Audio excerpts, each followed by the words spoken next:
Welcome to this Storylab edition of Will It Float? The rules are simple. We pick an object, you guess if it'll float or sink, and then we find out. First up, plastic banana. What do you think? Float or sink? Let's find out. Floats. 1 point for Team Float. Next item, a metal paperclip. This one's kind of obvious. You'd be surprised. Aha, see? I told you. Well, hang on. Look at what happens when I do this.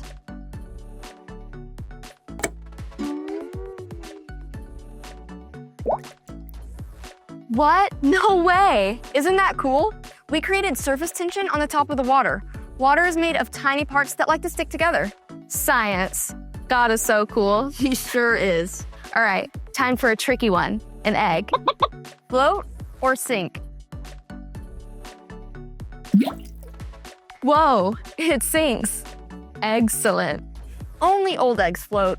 Okay, final round. My personal favorite, a rubber chicken. Science demands an answer.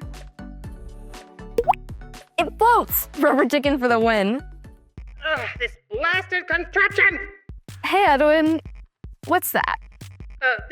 This is the Auto Inflataraft 3000. It's supposed to instantly create a fully inflated life raft, Kayla, but it's not working. Sounds useful? What? Who said that? Oh, hello, Gabby and Kayla. Hello, Kayla. Now, listen. Oh, wait. Oh, right here. Kayla, listen. It would be useful, but it keeps failing and making indecorous noises. Indecorous? Tasteless, unsuitable noises. Not meant for a professional place like this. I'm still not following. Just press the button and listen. You see? It's preposterous. I should be the laughing stock of every single scientific expo and conference. Edwin, I'm sure you can fix it. No. Even my cockroach life coach Calvin told me to keep trying. But I'm all out of ideas. It's just been failure after failure. Sometimes it's tempting to give up when things go wrong. Yeah, but there's someone in the Bible who went through a completely crazy situation, but he didn't give up. Even when everything went wrong, like today? Yep, even then. Oh, wait, I upgraded Lexicon this morning. He can tell us a story with professional voiceovers and animations. Are you sure? Last time Lex told the story, it got a little wonky. No, Lex will come through for us this time, I promise.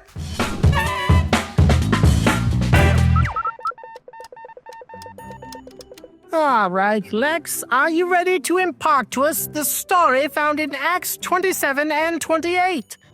I can do that, Edwin. Please commence with the animation and vocal renders. Processing. God had a plan from the very beginning of time to restore us to relationship with himself. And after many long years, God fulfilled his promises by sending Jesus. Jesus gave up his life so that we could be made right with God. Jesus returned to life, defeating the power of death. Then, Jesus returned to heaven. But God sent the Holy Spirit to live inside of everyone who follows Jesus. Our story today begins with a man named Paul, who went from Jesus hater to Jesus follower in one incredible moment. After meeting Jesus, Paul became one of the most important leaders in the early church. But life wasn't easy for Paul.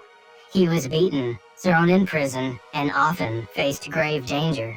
Finally, Paul was sent to Rome to be put on trial, and that meant an epic sea voyage.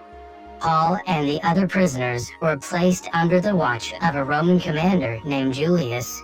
At first, the seas were calm. But when they switched ships in Alexandria, the wind turned against them. They stopped at a place called Fair Havens, but winter was coming. God gave Paul a warning for the crew. Men, I can see this trip is going to be dangerous. The ship and everything in it will be lost, and our lives will be in danger.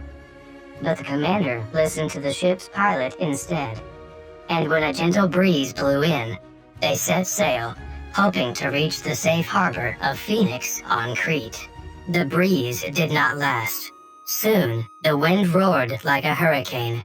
The ship was tossed on the waves for days, and the crew even threw supplies overboard. Everyone lost hope, except Paul. He stood up and said, Men, you should have taken my advice not to sail from Crete. Now I beg you to be brave. Not one of you will die. Only the ship will be destroyed.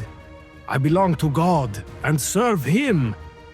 That storm lasted 2 whole weeks. Paul encouraged everyone. You have not eaten in 14 days. Eat something. You'll need strength to survive. Paul gave thanks for some bread, broke it, and began to eat. With renewed hope, everyone else joined in and ate as much as they wanted. Finally, they spotted land. The ship ran aground on a sandbar and started breaking apart. So everyone made for shore, swimming or clinging to pieces of the wreck. And just as God promised, all 276 people survived. The island they landed on was called Malta. The people welcomed the shipwrecked survivors and built a fire.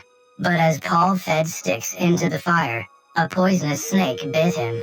The islanders thought it was punishment. Paul just shook the snake into the flames.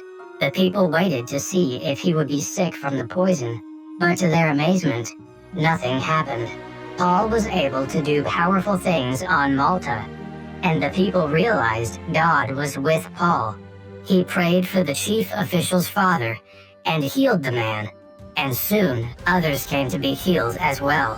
When it was time to leave, the people of Malta gave Paul and his companions everything they needed. Through storms, shipwreck, and even a snake bite, Paul didn't give up. He trusted God, and God was with him every step of the way. The end.